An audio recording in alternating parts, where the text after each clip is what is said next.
are two meanings related to the places in the mountains. The cave is created by nature and rock cut by human beings. In the beginning of monasticism, Saint Anthony lived for worshipping in a mountain cave. Also, Saint Paul the Hermit settled in a cave.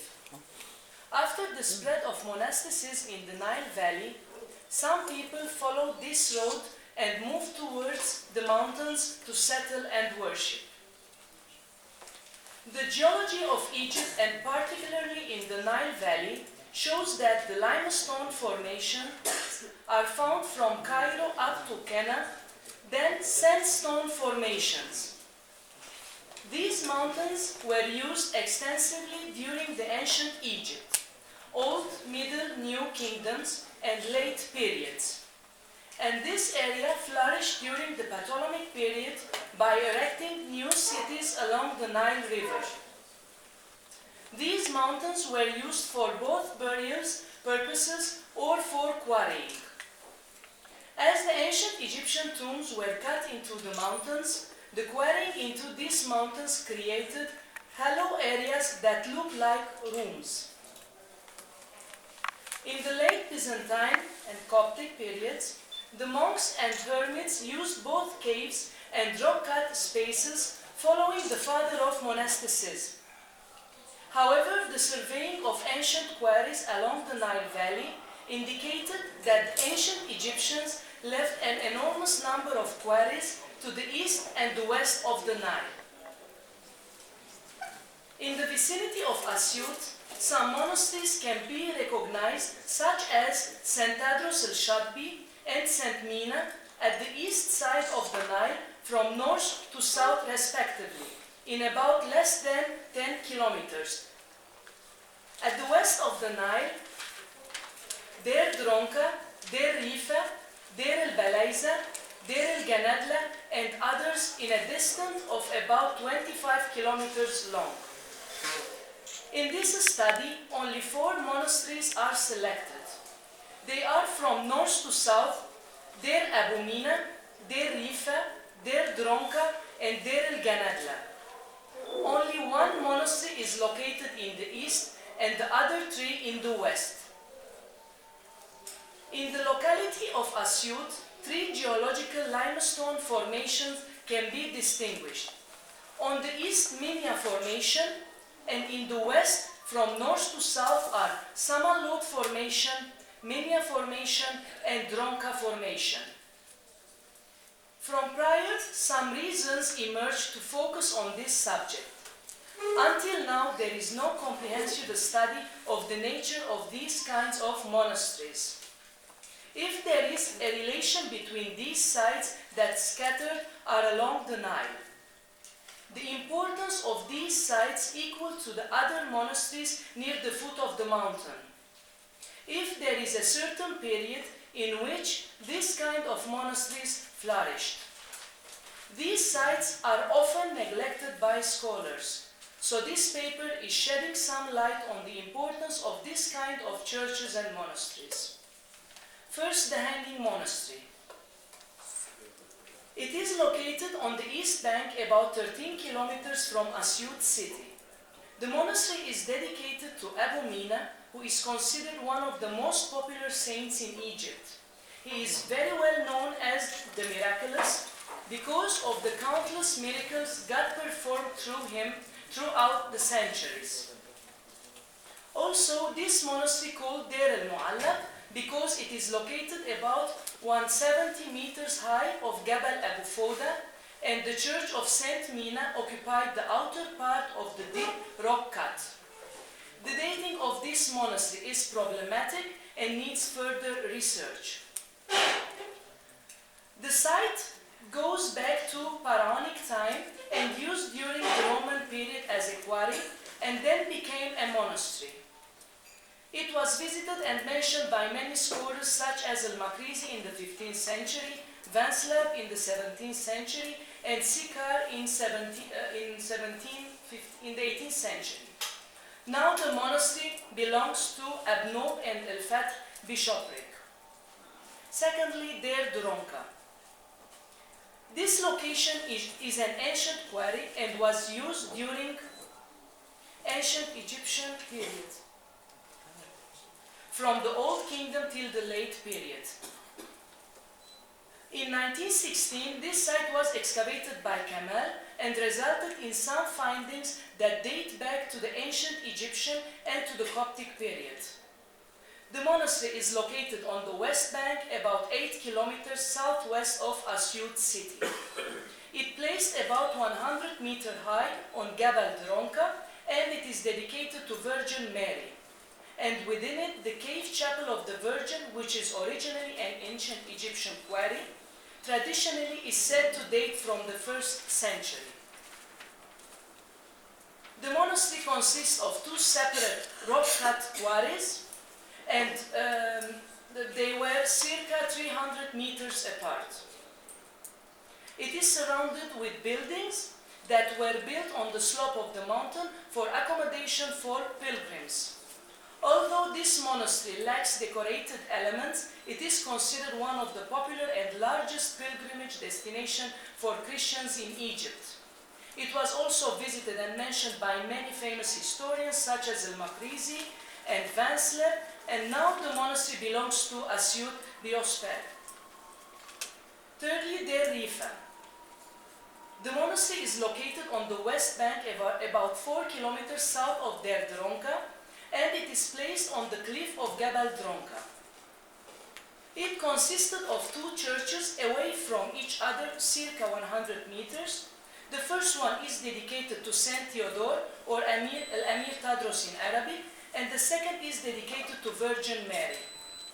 The Church of the Virgin was an ancient Egyptian tomb cut into the limestone rock.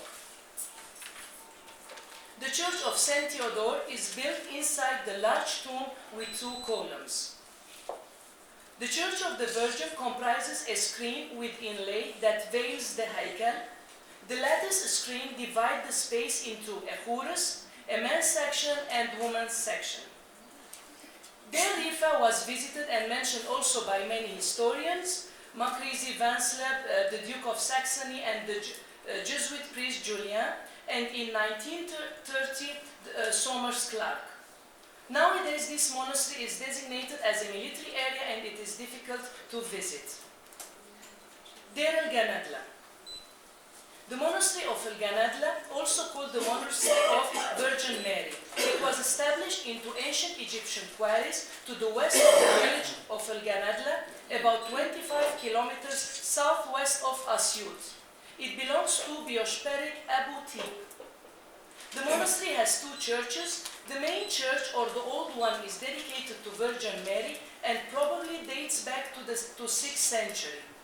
It is completely cut into the rock except for the altar screen, which was built of masonry and reused pieces of the sculpture and decorated borders. In the old church, the brickwork of the sanctuary dates from the 19th century. Niches were cut in all the walls of the quarry.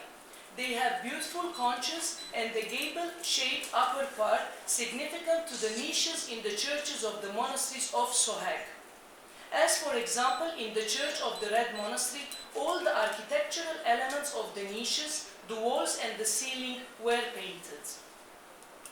The interior of the niches were decorated with crosses, inscriptions, or ornamental borders, branches and leaves in various patterns decorating all over the walls. The upper part of the walls along the high ceiling presents a series of unique paintings, like for example, canopies with plant motifs in between, curtains hang between the columns revealing a vase or a cross. The early murals were superimposed in the 11th or the 12th century and painted at this time with a series of saints, angels, and on the northern side especially we have the Communion of the Apostles. Unfortunately, these paintings were unprofessionally restored. From the above mentioned, it is concluded that there are some common elements between these paintings and other paintings. Armenian salvation sign is clearly visible and comparable with the pattern around the scene of Christ in Majesty which exists in the White Monastery. Niches with curtains is comparable with the paintings in the Red Monastery. And sorry for the picture. Decoration of acanthus and cross can also be found at Deir Abu Hannes. Finally, the reused sculpture friezes were close to friezes found in Saqqara and Bawit. Conclusions. This paper is considered a unique study as it handles selections of the rock-cut monasteries along the Nile Valley. According to previous studies, the Coptic monks and hermits used the ancient tombs and quarries beside the caves following the father of monasticism. It is remarkable that the topography of North Assyut shows the presence of limestone quarries in the east and gravel or desert on the west of the Nile. For this reason, the ancient Egyptian quarries were used on the eastern side of the Nile as monasteries and settlements of monks and hermits dating to circa 5th century and later. On the contrary, in Assyut area, the distribution of the monasteries are scattered on the west of the Nile, are much more than the east. Although there are a number of ancient quarries are registered on both the east and the west of the Nile of this area, this phenomenon raises a question that will need an answer with further investigation and studies. However, it is important to answer this question with the conjunction of the caves and rock-cut monasteries that located in the north and south of Assyut, and if it possible along the whole Nile Valley. Also in the east bank, the monasteries dedicated to different saints and Virgin Mary.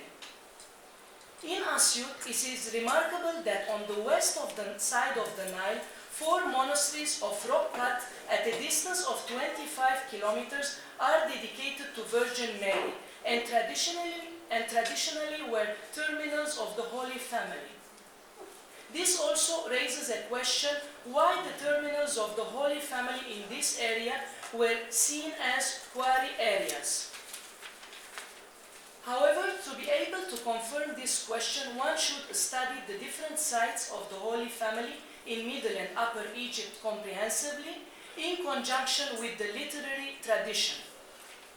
The dating of the different rock-cut monasteries in Assyut still needs more studies. However, the presence of finds or decorated elements such as sculpture and paintings help to estimate or confirm the possible dating of the site.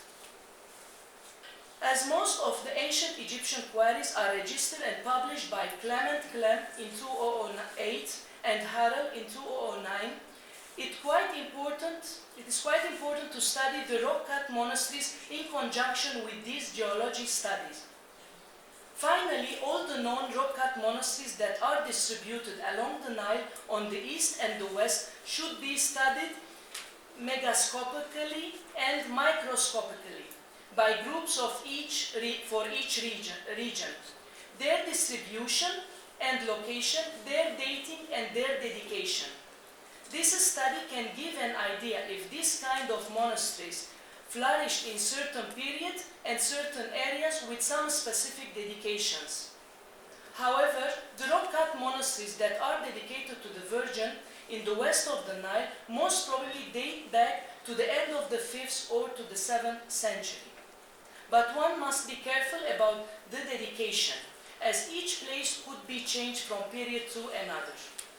Above all, one of the important matters is the damaged wall paintings in Deir el-Ganadla, for example, not only because it is difficult to find Coptic wall paintings from the 6th century, but it is rareness to find Coptic wall paintings executed on the surface of rock cut or cave.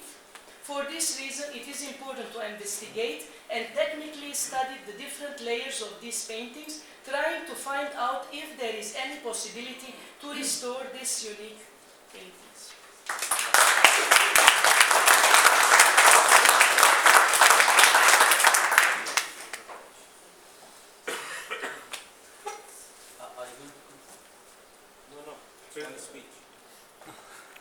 Thank you very much. So, great speech, very concise. You have any question? Yes, please. I have 2 questions. First, I'd like to thank you for your presentation. Now the first question is the name Rifa, Dir Rifa or Abu Rifa. Where does the name come from? The word Rifa. The word Rifa, you should ask somebody who's specialist in language, not to us.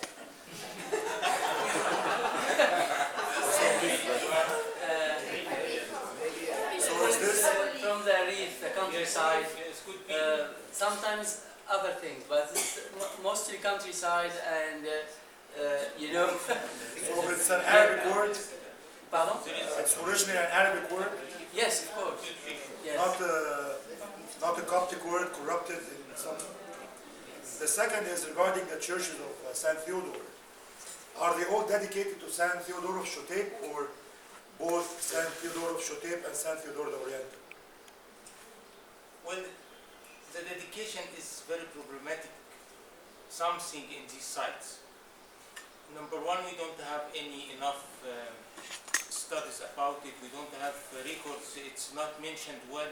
If you back to the historians, each one give different names sometimes, and they mix it from one side to other. So until now, it's very complicated to say something very accurate about the names of it. But they mentioned it's St. Tadros, but we don't know which one. Thank you.